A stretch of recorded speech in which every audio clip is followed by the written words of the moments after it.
So, Renault Sport Megane RS. People keep asking me to do it, they want to see what it's like on the limit, so here we are. Just bear in mind though guys, it is a French car, so we'll see how that can affect what's going on today.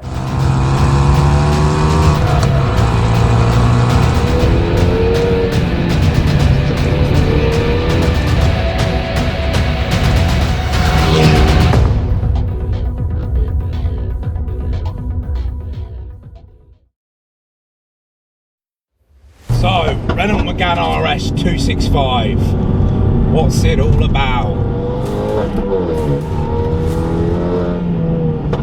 It is a quick car, definitely more serious than the VXR we did a review on. So the car itself, it hasn't really got a jokey feel to it. It's got more of a serious character. So this car was blessed by the gods at RD Automotive, the same people that set up the M3 that we did a review on, which was set up perfectly, or as close as it comes to perfect. And he's definitely done a good job of this as well. So we've got the standard Brembo caliper on here with uprated groove discs and a carbon marine ceramic pad, sintered they're called, which are enormously good at resisting fade. And on the rear we've got an uprated groove disc and a PBS Pro Track brake pad, which is more than sufficient. You don't want to put too much on this car, just turn it to overkill. And we've got a Pro Track Motorsport alloy, a lightweight alloy with a Nankan AR1 tyre. The good thing about the Nankan AR1, especially on the road, they've got a fast warm-up time, and you need that on the road because you're just chasing temps otherwise. So we've got a cold air feed here that goes obviously directly to the air filter. Let's have a look under the bonnet then, see what we're working with. So, engine bay, not a massively exciting bay. I mean, obviously you've got your induction kit, but there's not really a lot to look at here. It's just what these engines are like. They're all covered up, you can't really see a lot. It's got 310 horsepower. It's more than enough in this kind of setup.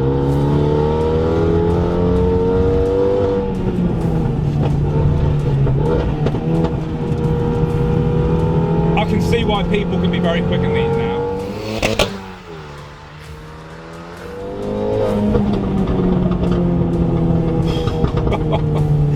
I swear this has got under your leg.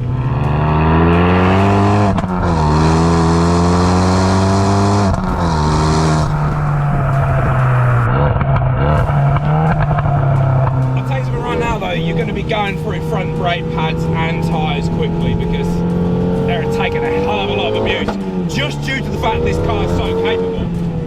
It's a braking feel, interesting one, feels strong, feels good. I think that's more to do with the actual ceramic pads on there. I can feel it's got a good chassis. Okay, so entry, turning, front end feels very quick and precise. Gives good bite on turning. Mid-corner, you just have to be mindful of not lifting off or kind of messing the balance of the car up. But you've got to remember, it's front-wheel drive, so it's going to have limitations.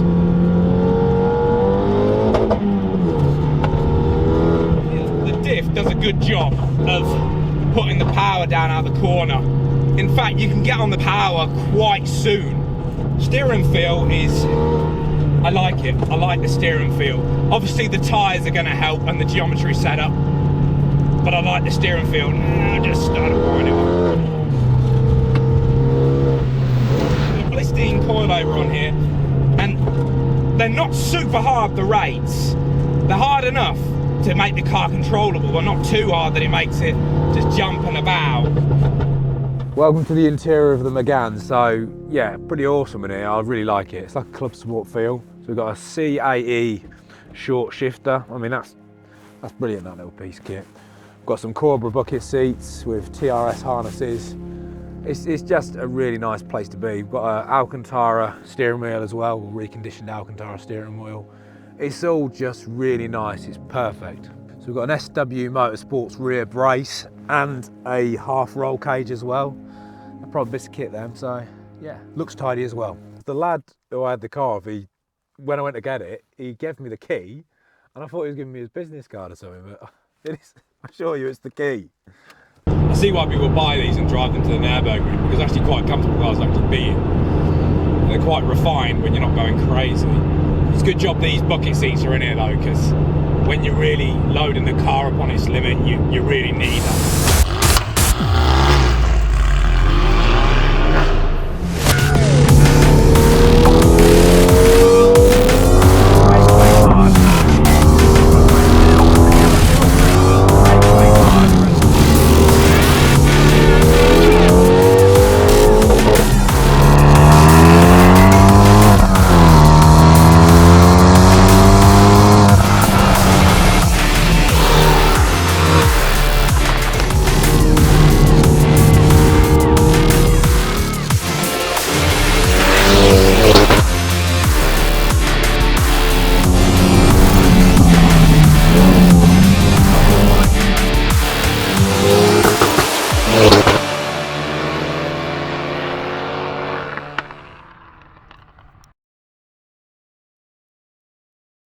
So, my conclusion. This one's a hard one because I'm not massively into front wheel drive cars, but I think it did really well.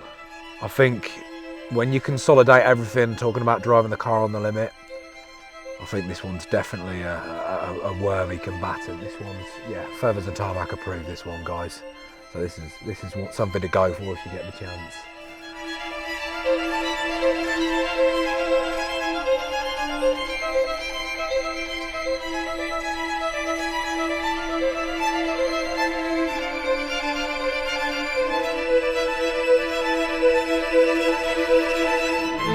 People may perceive your driving style as aggressive, but inside the cabin and inside your mind, it has to be anything but that. Watch people scramble to fathom that it's anything as crude as flesh and blood that can deliver this kind of precision, then flawlessly piece together your symphony.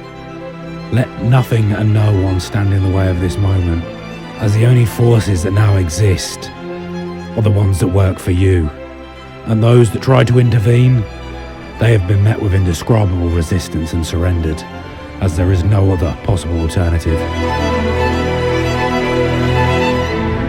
Like I said before, this is not the next level. This is beyond levels. There is no reference point or worthy combatant. Enter into this arena and be grateful that you managed to perish in this place.